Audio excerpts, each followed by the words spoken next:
Basically, gyroscope is one of the most important topic or most important component we have used in vehicles, aeroplanes, naval ship. So today I'm going to share with you gyroscopic effect on aeroplanes.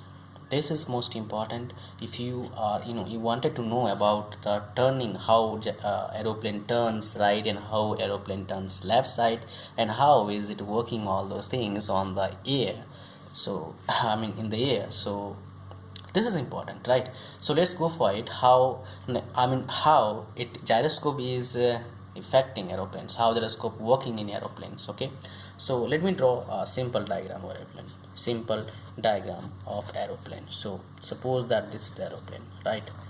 And here we got this one, the rotor. Suppose that this is aeroplane, and here we getting this. Okay, so this is a rotor. Suppose that this is a rotor, right?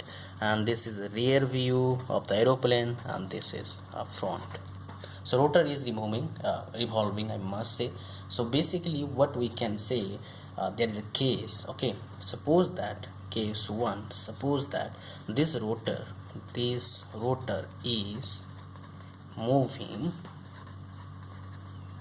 clockwise direction.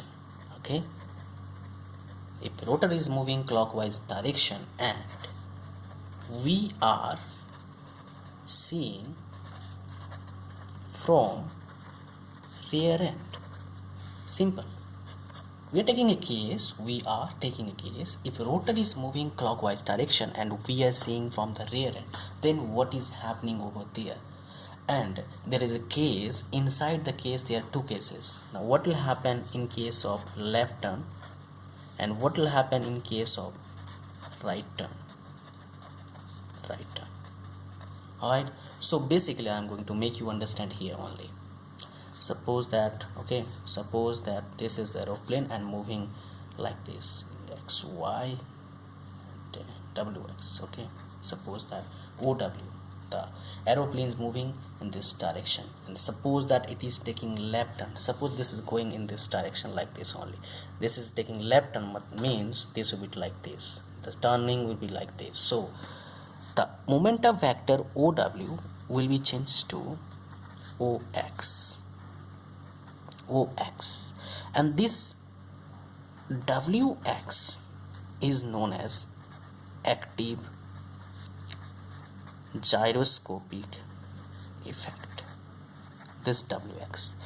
If we say reactive gyroscopic effect, this X dash and W dash is known as a reactive gyroscopic effect.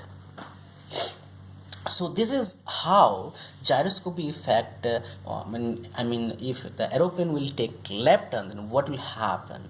Now if you will consider the other case, that is right turn. Okay, suppose that the aeroplane is going again OY.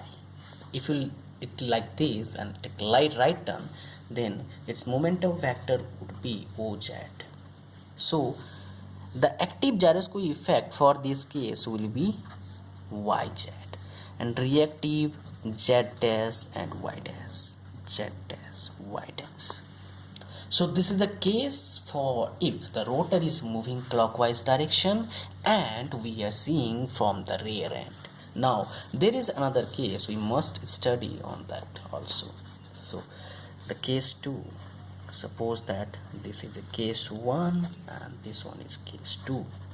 Suppose that rotor is moving counterclockwise direction and we are seeing from rear end.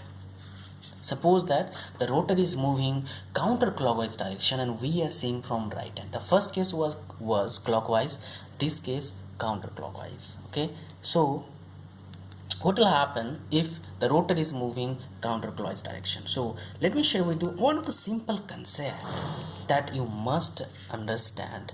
That is, if in that time the aeroplane was going like this time the direction would be opposite. Okay, if we are moving like this, suppose that O2 Okay, m like this. If we'll take like this, okay, if we'll take right turn, which direction would be right turn? This direction. We'll take, if you're going like this, right turn would be, what right turn would be? That side. Left turn would be this side. So this is a right turn. Right turn, right? So mn, let's say its momentum vector, because of its right turn, its momentum vector is changing from m to on.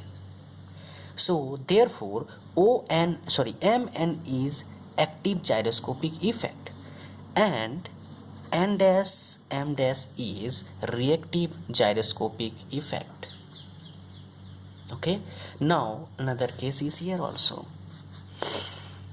OP, suppose that the aeroplane is taking left turn. For this case only, then its momentum vector will be changing from OP to OQ.